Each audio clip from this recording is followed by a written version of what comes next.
Opening, finishing, fine. আমাদের দেশ বাংলাদেশ।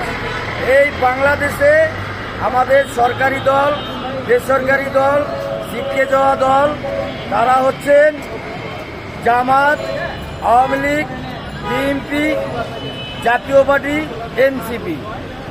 এখন বাংলাকে আমরা প্রাধান্য দিব এবং আমাদের দেশে 16 কোটি এবং 22 কোটি মানুষ।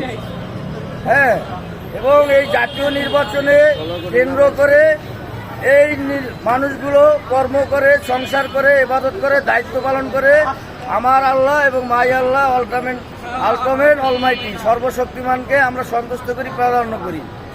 এবং এই জাতীয় নির্বাচনে এই জামাত, আওয়ামী লীগ, বিএনপি, জাতীয় পার্টি, এনসিপি আমরা যদি এক না হই তাহলে 22 কোটি মানুষের কিভাবে আমরা তাদেরকে সন্তুষ্টি